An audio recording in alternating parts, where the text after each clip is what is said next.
আসসালামু আলাইকুম সবাইকে।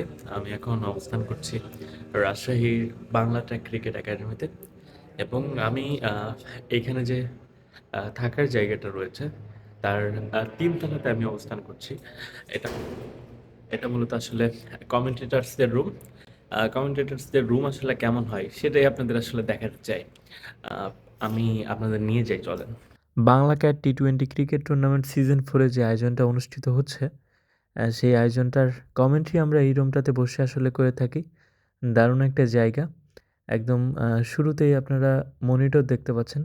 ম্যাচের যত ঘটনা ঘটে সবকিছুই আমরা এই মনিটরের মাধ্যমে কমেন্ট্রিটা করে থাকি এবং জানালা দিয়ে দারুণ দৃশ্য দেখা যায়। ওখানে টস পর্বে রয়েছেন আমানুল্লাহ আমান ভাই এবং সেই জিনিসটাই কিন্তু আমরা দারুণভাবে মাঠের পুরো গ্রাউন্ডটাই সুন্দরভাবে দেখতে পাই। এখানে মাইক্রোফোনটা দেখতে পাচ্ছেন। এই মাইক্রোফোনটা দিয়ে আমরা আসলে কথা বলে থাকি। এবং যে খাতাটা রয়েছে সেটা আমাদের হোমওয়ার্ক। এখান থেকে কমেন্ট্রি করলে কেমন শোনায় সেটা দেখুন।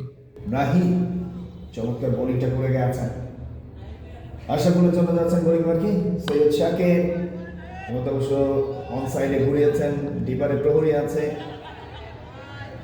দুটো রান, প্রথম রানটা ভেরি কুইক ছিল, চমৎকার বোঝাপড়া দুজন ব্যাটারের মাঝে।